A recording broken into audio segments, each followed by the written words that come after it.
A couple of days ago, I was watching a David Carroll video where he talked about the double-minded man. The double-minded man is something that was mentioned in the Bible in James. He says the double-minded man is unstable in all his ways. And when we look at black people, I really do see the double-mindedness in that they say, if you look at black people, their words say one thing and their actions do another.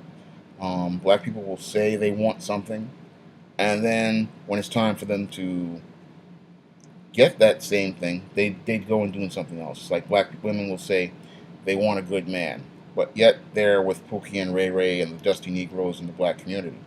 Black men will say they want a good woman, but then they're out with the hood rats and hoochies in the community. Black people will say they want jobs, but then you will not see black people at the unemployment office or searching the want ads or just asking around for jobs. Black people say they want businesses, but then they won't support the businesses in their own community. This is confusing for a lot of people because it shows that your actions and your words are two different things. A person who is single-minded, their words and their actions are consistent with each other. And when you look at African Americans, they're never consistent. Um, I look at the behavior of black people, and it's not consistent. It's I'm going to say one thing, and I'm going to do another. Um, and that's not how you can build a community. That's not how you're going to build a society. It shows that you're not serious, and people can't take you seriously because nothing is consistent. Nothing is the same. People who want to do something that their actions and their words are consistent with each other. Like a couple of years ago, when I said I wanted to publish books, my actions and my words, I was doing research on publishing. I was learning the business, and this is when I had no money. I was out of work, and I was looking. I'm still out. I'm still looking for that thing, but I'm still trying to run this business at the same time. Um, I was doing research on publishing, learning about prices, learning about discounts, learning how online book selling worked. Because if I said I wanted to publish, that's what I told people. I wanted to publish my stories. I wanted to, because I couldn't sell them to publishers, so I wanted to sell them myself. And my actions followed the words that I said, and all my actions were the same. I was going out doing research. I was pricing stuff, and this is where, even though I didn't have any money, I was still pricing things, seeing how much things were going to be, seeing how much the discounts were, and seeing how much it would cost to print these books, and learning how to do layouts, learning how to create PDFs, whole nine yards. Actions follow the words, and then as soon as I got the money, I had set up the SJS Direct Imprint, and I had books on Amazon with it by the end of 2009. Um, I would have done it in 2008, but I didn't have enough research on Lightning Source printing or CreateSpace printing, and but I went out and but after I found after I did the research, I was ready to go. Again, actions followed the words that I said and what I wanted to do. Because I said when I first got this job at the library in 2008, I set a goal for myself to have a book published within 90 days. But when you're dealing with a double-minded person, nothing ever gets done. What they do is they say one thing, they do another. Like for example, if they were to say they wanted to publish, they want like I run into people who say they want to write books all the time, yet there's nothing ever written. They never take the time to put that to take the time to put those fingers to the keyboard. They never take the time to put those ideas on paper. They never take the time. It's like it's something that they say they want to do, but they don't want to put the time and the effort into it. A person who is single-minded and focused, what they want to do is they want to put all of their action, all of their actions are focused on meeting that goal and setting that goal. And that's something black people don't do all the time. We'll say we want to do something, but we won't do it. Like for example, if the black women wanted to say they wanted a good man, why are you still going to the same old spots, the same old nightclubs, the same old churches? If you want to go, if you want a man of character and integrity, you're going to go where men of character and integrity go. Places like libraries, bookstores, coffee houses. But if you're going to the same old club where Pookie and Ray Ray hang out and all the dusty dudes hang out, guys with no job, because the only people who go to the club have no job. Because if you have to work, you're going to be so tired, you're not even going to think about going to some club or some bar. Because I've worked jobs, and you're so tired you can't even. Sometimes you come home, you just want to fall asleep. But that's where decent brothers and decent sisters go. But most black people, they really don't want to go to those places because they feel intimidated.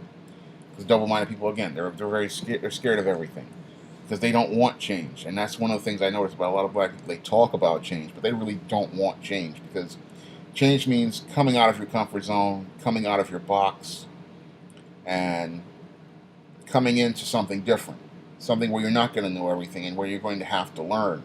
And a lot of black people, we don't want to learn something new. We want to stay with what we know. And especially with double-minded people, we say we want something, but we're too scared to go for it. And we're too scared of white supremacy. We're too scared of white people, and we're too scared, really, just scared of coming out of that comfort zone with the stereotype behaviors and the stereotype approaches. We're scared of coming out of that, because that means coming into something new, something where you're going to have to be responsible, something where you're going to have to be accountable, and something where you're going to have to stand up for yourself. And most black people don't want to come into that, because if you have to be responsible for yourself, there's nobody you can make excuses and blame for where you're going. And that's a big problem. But black people they want to have somebody to blame. They want to have this white scapegoat that they can go to whenever things go wrong, whenever things go bad. They can go to this imaginary white man and blame him for all the problems. And they don't want to come out of that. And it's a codependent relationship, I'd say, because some white people don't want to come out of it. As long as they have somebody non-white to blame, they don't have to take a look at themselves. Because double-minded people, I say like this, they want things, but then they don't want to do anything for it. And then they want to hold someone accountable for their condition, when the person's responsible for their condition is looking them in the mirror. And they say they want things, but again, the actions speak louder than their words. And when I look at the black community, I see a lot of people who say they want change, who say they want to do things, but their actions never follow through. And that's a big problem with black people, is that they never follow through. I look at things like all the marching and protesting that's being done, but I don't see any efforts to build an economy or build businesses in the black community. I don't see any serious action being made. I mean, this is passive-aggressive action. And when you march and protest, really, I think it's passive-aggressive. It's saying that I want change, but I really don't want to work towards change, because if I have to work for it, then I have to be responsible for it. And I think black people don't want to be responsible for change, because that means they have to be accountable. That means there's nobody to blame. That means no more crutches to hold on to. And that we're going to have to start really being accountable for our behavior, and accountable for our communities, and accountable for our children. It means that we cannot allow people like Madison Avenue advertisers, Hollywood movie studios, to tell your children how to live. And we would have to actually start taking action to take care of our own community. And a lot of black people, I feel, they don't want to take that action. They'd rather be passive. They'd rather have somebody to blame, and they'd rather participate in this codependent blame and shame game with white people, because both conservative and on the liberal side, they'd rather play this blame and shame game and be victims. And that's part of the double-minded person. They want to be a victim. They say one thing, they do another, and then nothing ever gets done. I mean, really, it's that they want the success, they want the end result, but they don't want to contribute any effort towards the process. And you can't get the end result without the process, and you have to do the process. And that's how a single-minded person understands that there's a process that has to be followed. There are steps that have to be taken towards achieving any goal in life. And most African Americans don't understand that. They think that somebody's just supposed to give it to them.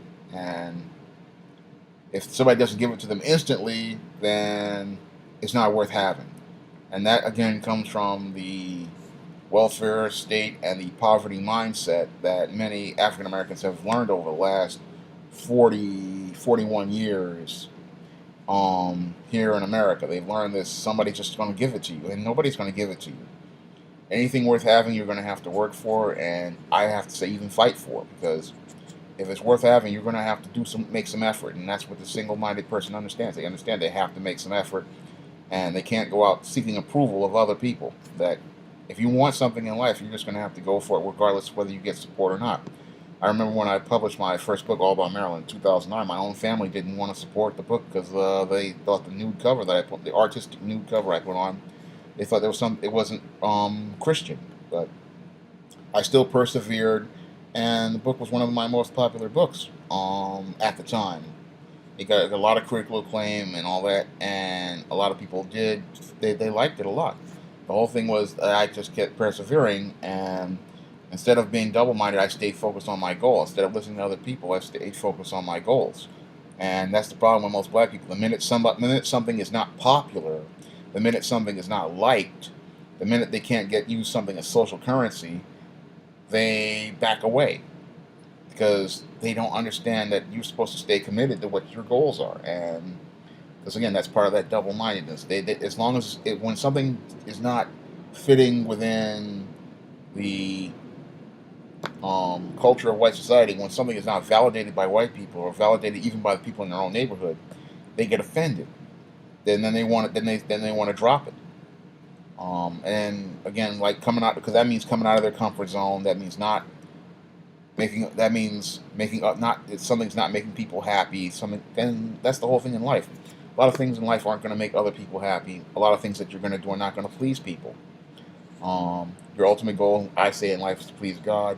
And if you're doing work by His standard, you're okay. But the whole thing is that most people, they want to make other people happy, especially black people. We want to make other people happy. We want to appease other people. We want to use things as social currency. We want to use things that will make us appear more appealing to others. And that's not what life is about. And that's why nothing ever gets done in the black community, because I say a lot of black people want to appease white people. They want their freedom to their freedom to have an economy, as long as it makes white people happy. They want to have businesses as long as it makes white people happy, instead of understanding that in order to achieve anything in life, you're supposed to do it because because it's something you want to do. I'm not going to say it's going to make you happy, because it's going to be hard work. But the end result, you're going to have to do that because you want it, not because it's going to please somebody else. A lot of things in life aren't going to please people. When I started my imprint, first book I did, my family didn't like it, but I still kept persevering, and people saw that and they respected me because I went out and I kept persevering in spite of what people were saying. I knew what the cover meant, the artistic nude that I put on the cover. I knew what it meant. But they didn't want to know what it meant, because they came at me with this religious shaming tactic. And I even did a book a couple months ago, and they came at me with the light skin, dark skin straw man argument. I know what it meant, and I'd stay committed to my course. I mean, I don't do these books to make people happy. I don't publish books to make people happy.